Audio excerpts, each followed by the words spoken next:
Bush one. Who's the fish? George Sanchez. That's a Mexican walking fish. No. Yeah, it's pretty bad there. I think that was just after he woke up. Yeah, just coming to. Yeah. Yeah. Took him a while. Yeah. He did fall out. Otherwise, he'd slip out. Yeah. So it's strapped Couldn't in. move his head and whatnot. How long were you out for? After 7 weeks. 7 weeks. But Mum says, oh. This is Alan Byrne and his brother Mark. Alan's been a person who's acquired a brain injury through a misadventure when he was living in Queensland. Yeah. Whereabouts in Queensland was it? To Early Beach. Hurley Beach. Yeah. Oh, that's a good favourite location, isn't it? Yeah. Not anymore. Not anymore for you. Not for him. No. So Alan was working as a brickies labourer in Airlie Beach. He'd only been up there for 2 weeks. 2 weeks. He'd only just moved up there. Yeah. To be near my side. And what happened, Alan? You sort of got a bit... I just felt a bit sick. Yeah. So you said to your boss you're feeling a bit sick and he said you better go home early? I knocked off early. So on your way home? So, on the day it was maybe over 40 degrees and 42. over 80%. You managed to get across a roundabout? Or halfway? And just collapsed? Sort of. And just collapsed? Yeah. How long were you there? Lying on the roundabout? About 45 minutes. 4 to 5 minutes just laying there. 45. 45. 45 minutes and you were just, cars were going around and people were walking Yeah. around. And no one stopped to Even my fellow workers drove past me. Yep. And thought I was sleeping. Heat stroke. He just collapsed, boiled his blood. Overheated. Yeah. And all his organs failed. Yeah. Even my memorable. So very highly dehydrated.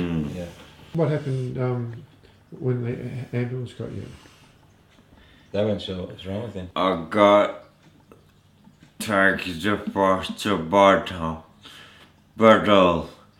and then airlifted to Townsville. Every organ in my body failed. He lost like 50, 60 kilos in 5 weeks while he was in the coma. When he come out, like, he just got skinnier and skinnier. When he come out, he was only like 70 kilos, and he was like 120 or something when he went in. Gee. So you had to learn all over again, everything had to restart again. Yeah, I think they just went through his mobile to find a number and called Mum. Yeah. I think, yeah. And we didn't really know what was going on, so we No. flew up there. And they didn't really know what was going on for a while, so we just sort of sat around hospitals for the first couple of weeks. You really virtually just sat there and waited yourself. Yeah, just waited. So after you got out of Townsville, did you come back to Melbourne After 10 weeks, after 10 weeks? when I was fit enough To get on a plane. to fly. This is where he's coming back home from Townsville.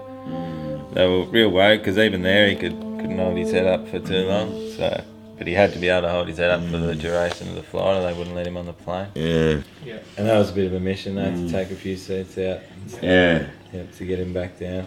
I Right. had to fly with nurses and doctors, Okay. and that was an effort in itself. And then he went straight to Epworth. Yeah. How long were you at I Epworth? did. A long time. A long time. Did- About 2 years. About 2 years. Yeah. When you go through acquired brain injury, I was in a similar situation where you really have to literally learn how to walk and talk again. Yeah, well, they got the whole speech Yeah, pathologist, the person that teaches you how to Yeah. Yeah. everything. Yeah, it is amazing. Just like being reborn again, isn't It it? is. Yeah. Yeah. Just Alan on a friend's motorbike. We just get some good photos. He used to have a motorbike himself. Yeah. I did. Yeah. So So he still likes to. To sit on it, even if you Yeah. Oh, we couldn't let him ride it. No. We let him have a go in a go-kart once, and no. It was dangerous. Just what you're going through, even the rehab, it's the whole process, isn't it? Is learning how to look after yourself again and do everything for yourself. It was. Yeah. Like you said, because when you came out of hospital in Townsville, you were virtually lifeless. You couldn't really do anything at all. Much. Strapped into your wheelchair so you didn't slip out and everything. Yeah. So, and then you came back to basically learning how to even just move yourself around in the wheelchair, and then slowly trying to teach yourself how to walk again. And it's a major problem, isn't it? Yeah. Well, it's 5 years on, and he's still going to physio and doing all those things. Yeah. When we go through rehabilitation, you're really improving really rapidly. And I remember when I was even doing rehab, the nurses said, "Oh, isn't he doing so well? He's improving all the time." And then you come to a plateau where it just levels out, and you even think you're going backwards a little bit for a time, but you're not really. You're just really going over the things and relearning again, and I think that's what it was. Yeah. For the last year. Yeah. So you sort of you in yourself you think, what's happened? I've gone backwards all of a sudden. I've been improving and now I've slipped backwards. But you're not. You're really only just getting them into proper order and momentum happening again. And it's a slow process. Getting used to life. Getting used to life. Yeah. A different life. It's a different life. It is. It's a brand new Alan Byrne. It's different to the old one. Yeah. How do you find people accept you now?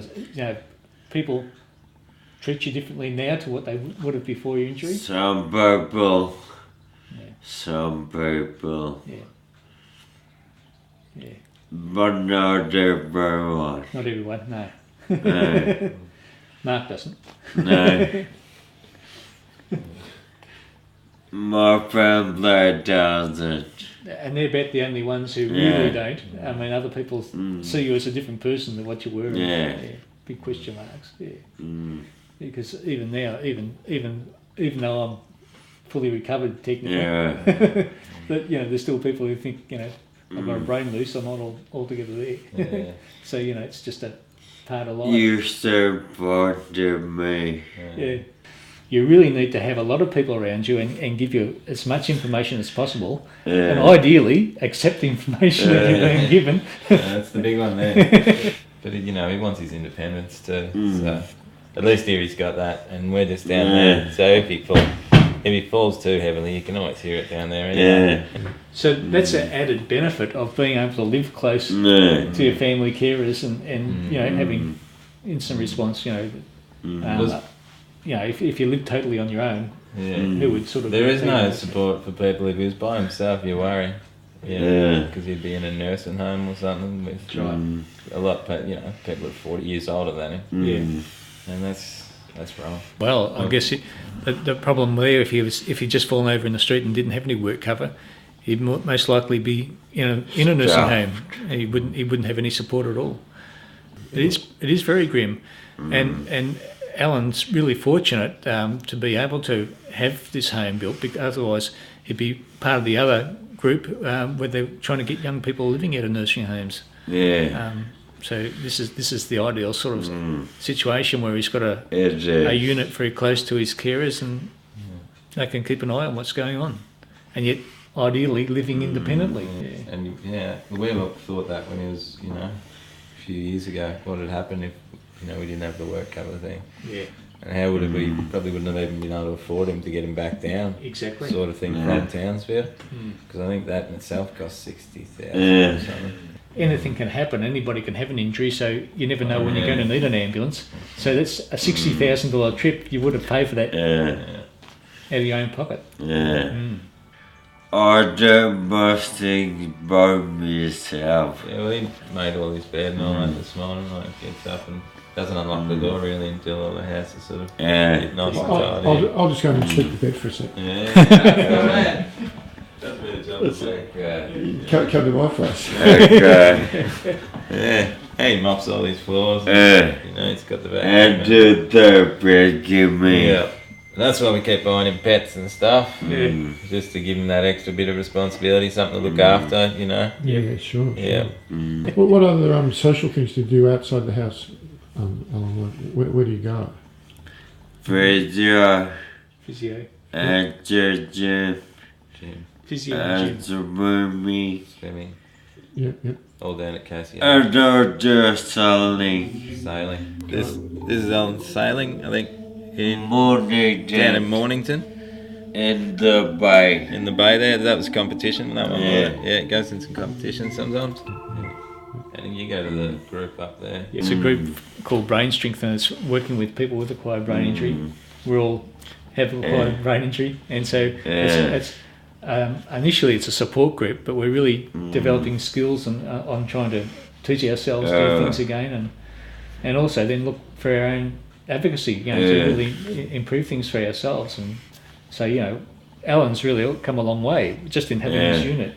Whereas, if you're living in a nursing home, you'd be just a destitute. You're not inclined to get better. No. No, yes. If anything, you go there. You do. Yeah. You do. Yeah. Yeah, this is when his house is getting built. The place we're in now, his little unit. Alan up in his house. There's my little brother Matty. I think he picked him up to get him up in the house, to get him standing. Yes. And we kept getting in trouble, because even though it was on here, it was still a building site. Yeah. So, you're not allowed up there, you're not covered. And we're like, come on, mate, yeah. It's his house, let him in it. Yeah. No, we weren't going to give up on him, because he's part of the family, So why would you give up? And, what, if he's got an injury, we were always just going to accept whatever happened, because we're pretty easy going. And just move along with it. Yeah, so we've done that. I think Daniel and Alan might be having a bit more trouble than we are. But that's understandable. Yeah. But he wasn't giving up in the beginning either, was No, absolutely not. He was always going to fight through it. So we had faith. he? He'd do as much as he could. Yeah. So, we just had to be there. Yep. Yeah. Yep. That's great. It is great. Yeah. He still has highs and lows. Of course. Yeah. I do. It's part of the injury, having highs and lows.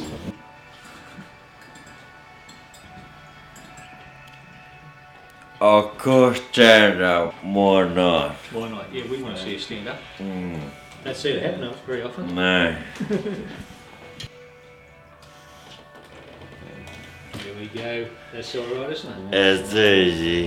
It is. Why to the camera? You're going to walk around the block?